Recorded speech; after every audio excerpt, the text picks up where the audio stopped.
નમસ્કાર મિત્રો, અમારી ગુજ્જુ ગુરુજી યુટ્યુબ ચેનલમાં તમારું સ્વાગત છે। આજના વિડીયોમાં આપણે વિદ્યા સહાયક ભરતી જાતિ પ્રમાણપત્રની ખરાઈ અંતર્ગત એસસી અનુસૂચિત જાતિના જે ઉમેદવારો છે આના પ્રમાણપત્રની ખરાઈની વાત કરીએ। મિત્રો, આમ તો ઘણી બધી વાતો પ્રમાણપત્રની ખરાઈ અંતર્ગત વોટ્સઅપ મારફતે કે અન્ય રીતે તમારા સુધી પહોંચતી હશે, પરંતુ ભરતી બોર્ડની ઓફિશિયલી વેબસાઇટ ઉપર હજી સુધી કોઈ પણ જાતની બીજી સૂચના મૂકવામાં આવેલ નથી। એટલે હાલ જે ભરતી બોર્ડ ઉપર સૂચનાઓ છે તેના અંતર્ગત આપણે વિડીયો જોઈએ। તો પ્રમાણપત્રની ખરાઈ માટેનો સમયગાળો તો ભરતી બોર્ડની વેબસાઇટ ઉપર જ આવી સૂચના છે કે રાજ્ય સરકારના વિવિધ સંવર્ગમાં અનુસૂચિત જાતિ, અનુસૂચિત જનજાતિ તથા અન્ય પછાત વર્ગમાં નિમણૂક માટે પસંદ થયેલ તમામ ઉમેદવારોને નિમણૂક આપતા પહેલા જાતિના પ્રમાણપત્રની સંબંધિત વિશ્લેષણ સમિતિ મારફત ચકાસણી કરાવવાની થાય છે, જે અંતર્ગત અનુસૂચિત જાતિ, અનુસૂચિત જનજાતિ તથા અન્ય પછાત વર્ગના ઉમેદવારો માટે વેબસાઇટ ઉપર નિયત નમૂનાના અરજીપત્રકો મૂકવામાં આવેલ છે। જે ઉમેદવારોને જિલ્લા પસંદગી માટે બોલાવવામાં આવે તે ઉમેદવારોએ તેઓને સંલગ્ન જાતિ માટેનું અરજી ફોર્મ જરૂરી આધાર પુરાવા સાથે લાવવાનું રહેશે।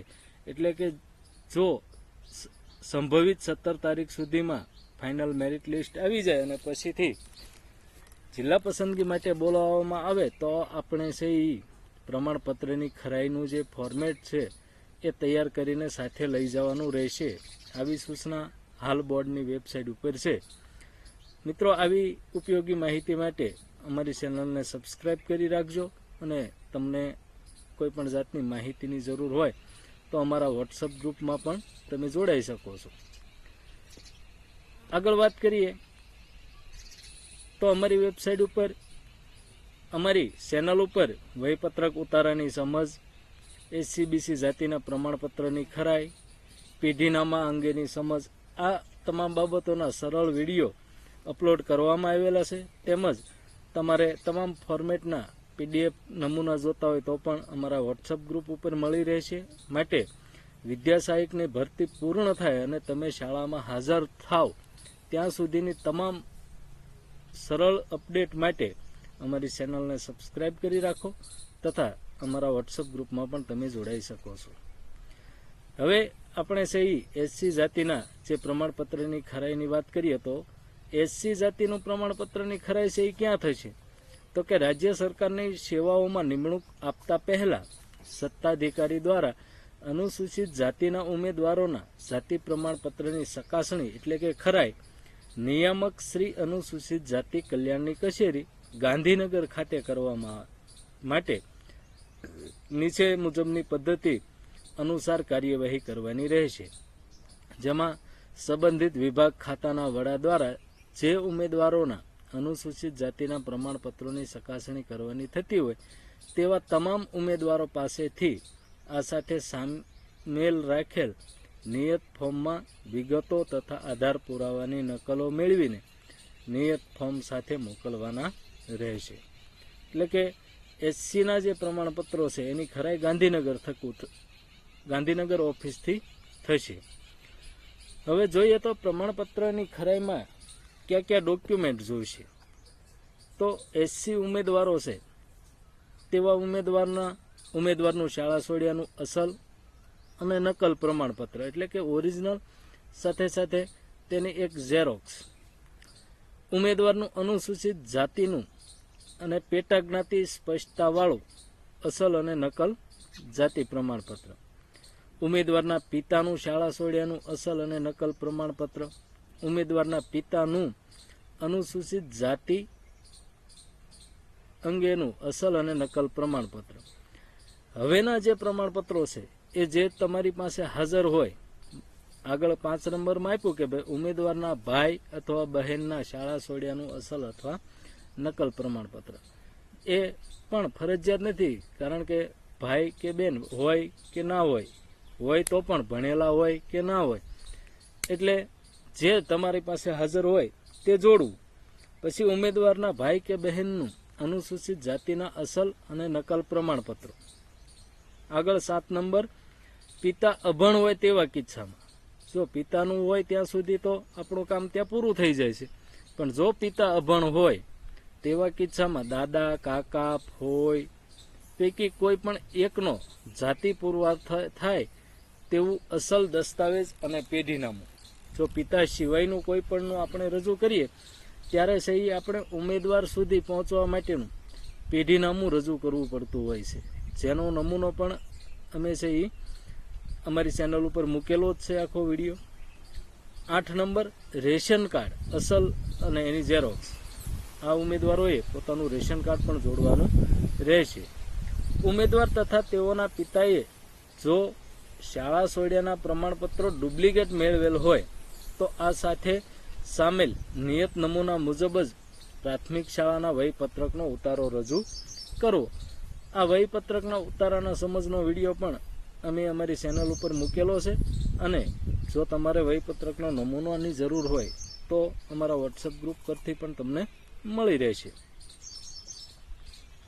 આગળની સૂચના જોઈએ તો જો ઉમેદવારની કે ઉમેદવારના પિતાની તથા ઉમેદવારના ભાઈ બહેનની અટક, નામ, પેટા જાતિ અલગ અલગ હોય તો તે અંગેનું સોગંદનામું અથવા ગેઝેટ અસલ નકલમાં રજૂ કરવું. એસસીબીસીના વિડીયોમાં ઘણા મિત્રોએ આવી કોમેન્ટ કરી હતી કે અમારા પિતાનું ને મારી અટકમાં કોઈ એકાદ અક્ષરની મિસ્ટેક છે તો શું કરવું, તો તેમને પર્સનલમાં અમે આ જવાબ આપેલો જ છે.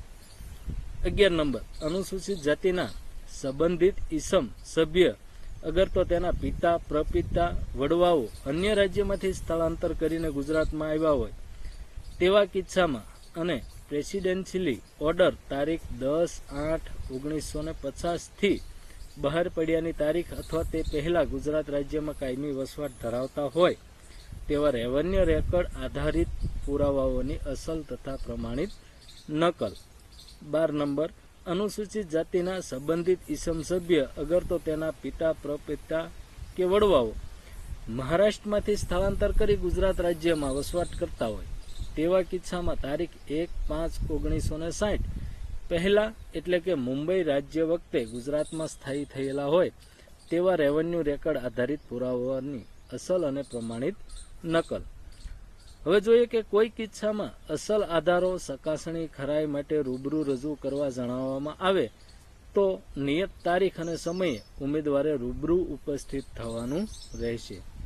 ઉમેદવાર દ્વારા જે આધાર પુરાવા રજૂ કરવામાં આવે તેની પ્રાથમિક ચકાસણી થયા બાદ જરૂર જણાય તેવા કિસ્સામાં વધારાના આધાર પુરાવા, માનો કે કોઈના તમારા દાદાનું કે કાકા બાપાનું આપણે ડોક્યુમેન્ટ જોડ્યું હોય તેવા કિસ્સામાં જો કોઈ વધારાનો પુરાવો મંગાવવામાં આવે તો તમારે એ પણ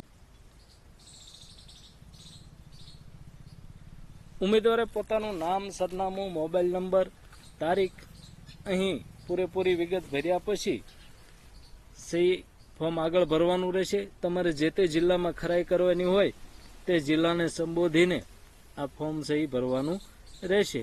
પછીથી આગળ ખાલી જગ્યામાં શિક્ષણ વિભાગ હેઠળની વિદ્યાસહાયક જગ્યા ઉપર હવે જે છે એ ફોર્મની મુખ્ય વાત આવે છે કે મારું તથા મારા પિતાનું અસલ રેશન કાર્ડ તથા તેની પ્રમાણિત નકલ. તો અહીં રેશન કાર્ડની વિગત રજૂ કરવી. પછીથી છે એ 2 નંબરથી જે કોલમ શરૂ થાય છે, જે ફોર્મ તમારે સળંગ આ ફોર્મેટમાં ભરવાનું છે કે મારું શાળા સોળિયાનું પ્રમાણપત્ર. તો પ્રમાણપત્ર ધારણકર્તાનું નામ, તેનું સરનામું, પ્રમાણપત્રની નંબર ને તારીખ, વિદ્યાર્થીનો જનરલ રજિસ્ટર નંબર, જાતિ, જન્મ તારીખ અને જન્મ સ્થળ. આ સહી દરેકના વિગતમાં આ ભરવાની રહેશે.